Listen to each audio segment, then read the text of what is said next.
And welcome everybody to another edition of the GSMC Football Podcast brought to you by the GSMC Sports Network. As always, I'm your host Kenneth Grunfelder, and it's great to have you guys here on this Monday, July 8th. We have a lot to talk about on the show today. Before I get into that, just want to remind you guys, as always, to tip or donate and get your comments recognized. Make sure to go to the following link, that is GSMCPodcast.net. Again, that really helps the show, makes the show more interactive between myself, the host, and you guys, the viewers. Again, that is GSMCPodcast.net. And as always, it is displayed on the ticker at the bottom of the show segment down below. So it's good to be back. I hope you guys didn't miss me too much as I was away all of last week. Back and ready to work here as we are a little under a month until we get the first preseason game, which is going to be between the Houston Texans and the Chicago Bears, the Hall of Fame game. So we're still, a few weeks away, but we're getting closer and closer to games, which I'm really excited about. But yeah, again, hopefully you guys didn't miss me too much. Hopefully all is well. But yeah, back and ready to go here. So let's get into the rundown for the show for today. So we're going to start off the show. I did happen to watch the first episode of the Hard Knocks off-season with the Giants. So I just wanted to kind of recap that episode, kind of give you my thoughts on it. Really the main thing I wanted to talk about was the Saquon Barkley stuff, because I know that was a major topic in the episode, so I wanted to get into that. Then in the second part of the show, I will continue my schedule breakdown. So we are on the very last division. We are on the AFC West, so we will be talking about the Kansas City Chiefs schedule. So I will break down that schedule in the second segment. Then in the third part of the show, I'll talk about some comments that Kyle Shanahan made on Christian McCaffrey and his upcoming workload for the season. Then in the fourth part of the show, we'll talk about Cam Newton and his comments on Lamar Jackson being the greatest dual-threat quarterback in NFL history, so I'll give my thoughts on that. And then the final part of the show, just some more comments on Joe Burrow and his offseason as he's working his way back from the wrist injury that he suffered from last season. And Bengals are hoping for big things in 2024 and a bounce back from him and hopefully a return to the AFC Championship game for the Bengals. So let's get into the first topic, which is talking about the Hard Knocks episode. So like I said, I did sit down and watch it yesterday after I came back. Got home actually around 9 o'clock Eastern time, so I was able to rest up because it was an early morning departure, but was able to come home, rest up, and then I did sit down and watch the episode. The episode's around 40 minutes, and I am a Giant fan, so I that was the other thing too, was, kind of just see what it's all about. I never really watch Hard Knocks, to be honest, but I think I definitely should. I thought the episode was, I thought it was good, but it is different because it's not like you're watching, teams practicing, or like how the regular season Hard Knocks is going to be, where you're going to have the 4 AFC North teams. This is kind of just what's going on behind the scenes. And really the main thing I wanted to talk about was the Saquon Barkley stuff. So it just seemed like the Giants, they were never really going to franchise tag him. I know that was a possibility. They also talked about the possibility in the episode of there being a franchise tag and then they trade him to another team. But that also did not happen either. The Giants just flat out said, hey, go test out the market and then come back to us and we'll see if we match that offer, which the Giants never did. And Saquon Barkley went to the Eagles, signed with a division rival, and the Giants will have to face him twice a year, which I don't think is going to be good for the Giants, because I think Barkley's going to be really motivated to go against his former team and perform well. And I think especially with the offensive line that he's now running behind, yeah, it's going to be a problem. So, but yeah, it just never seemed like it was going to be a possibility that the Giants were going to bring him back. And they kind of just talked about how the market was going to be, and just is a team going to offer Barkley a bigger contract.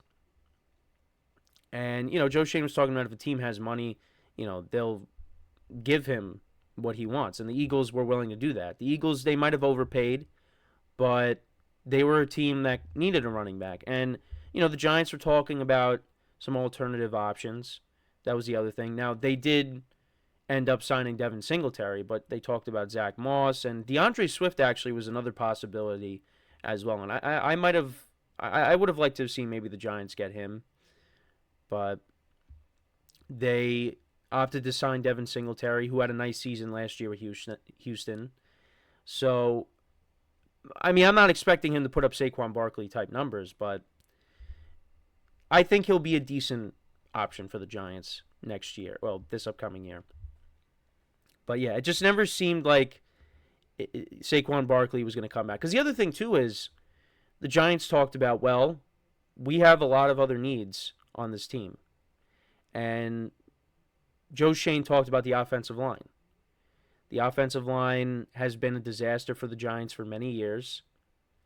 And it has not been corrected really since they last won the Super Bowl. The Giants have made the playoffs a couple times in between the last Super Bowl and where we are right now. But it's been an issue. And, they addressed it this offseason. They signed a couple of linemen. You still got Andrew Thomas. You're hoping for a big leap out of John Michael Schmitz in the second year of his career. So, if the offensive line is better, that's a huge plus for the Giants. Now, it's unfortunate because you're not going to have that dynamic playmaker like Saquon Barkley coming out of the backfield. But the other thing, too, is Daniel Jones. At least from what we're seeing in this episode, at least what I saw from this episode, is they still believe in Daniel Jones. And they believe that he was done wrong last year with the offensive line that they had. And with the better offensive line, that he's hopefully the guy. But here's the thing. His rookie season was in 2019. We are now in 2024. And we're still talking about this. Now, we've gone through Daniel Jones' career. We've seen Dave Gettleman be the general manager. We've seen Pat Shurmur and Joe Judge. And now Brian Daboll. So we've seen 3 head coaches and 2 general managers. And we're in 2024 now, and we're still talking about, well, can Daniel Jones be the guy? Is he not the guy? I'm sorry. For me at this point, the Giants should be moving on and finding another option. Now, at this current moment, there is no other option. You have Tommy DeVito and Drew Lock on the roster, but Daniel Jones is probably the best option out of these 3 quarterbacks that the Giants currently have. Now, that does not mean that the other 2 guys are not going to see some playing time during the year because Daniel Jones' durability. Daniel Jones could definitely get hurt again. Got hurt his rookie season. The only season where he was relatively healthy was 2022. Other than that, he's been hurt every single year. And that's a big part of why the Giants should move off of him. And then the other part is, he's inconsistent. There are times when you see Daniel Jones play and you're like, wow, looks like he's going to be a pretty good quarterback. The playoff game against the Vikings, which they showed. But then you got a lot of other games where you're like, this is not the guy. But at least from what I saw in this first episode, they still believe in Daniel Jones. And, you kind of have to believe it because what were your other options? There was that rumor that they were possibly looking to move up in the draft to try to get Drake May. But that didn't pan out. The Patriots ended up taking him. So the Giants opted to take a wide receiver, Malik Nabers, which I think was a great pick because the Giants need that number 1 wide receiver.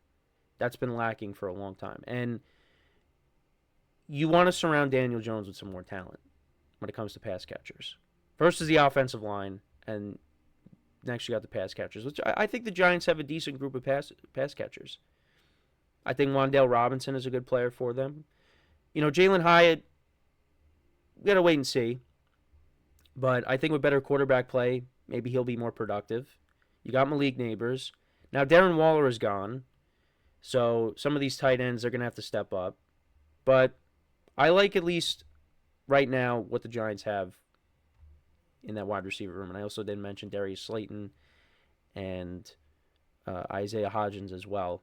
Now, I'm not saying that receiver group like ranks, the top 10, but I think at least for what the Giants have had recently, that's a decent wide receiver room. So, but that was just episode 1, and learned some things. We also, saw the hiring of the defensive coordinator that the Giants got from Tennessee, Shane Bauman. Um, kind of going to be running the same scheme or a similar scheme to how the Giants were running with Wink Martindale. But that was another thing that they showed with the Giants in this episode. So yeah, I mean, we'll see. We'll see what he brings. I mean, the defensive line I think is one of the exciting things that the Giants got going for them in 2024 is the defensive line.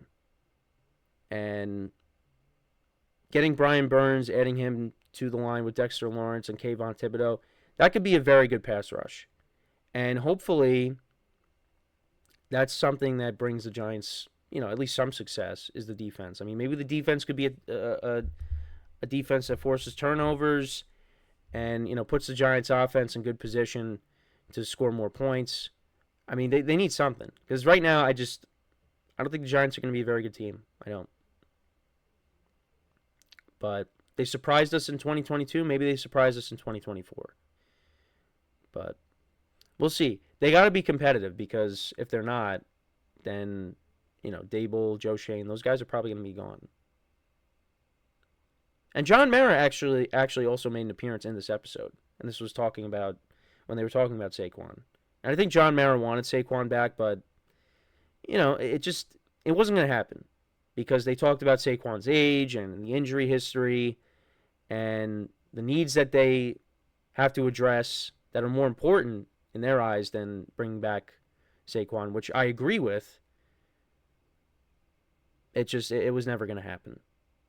So, but that was episode 1. I'll try to, recap the episodes as they come out, just to give us other stuff to talk about as we try to, get our way to the start of preseason and then the regular season, of course, which, I mean, it's going to come up fast, but, we still got some time here.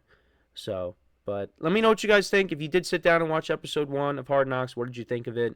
Like I said, I'll try to do an episode recap as they come out. So let me know in the comments. So we're going to take our first break of the show here. And then when we come back, we will continue our schedule breakdowns. We'll get back to it. We will talk about the defending Super Bowl champion Kansas City Chiefs. We'll go over their schedule. I'll give you my thoughts on it.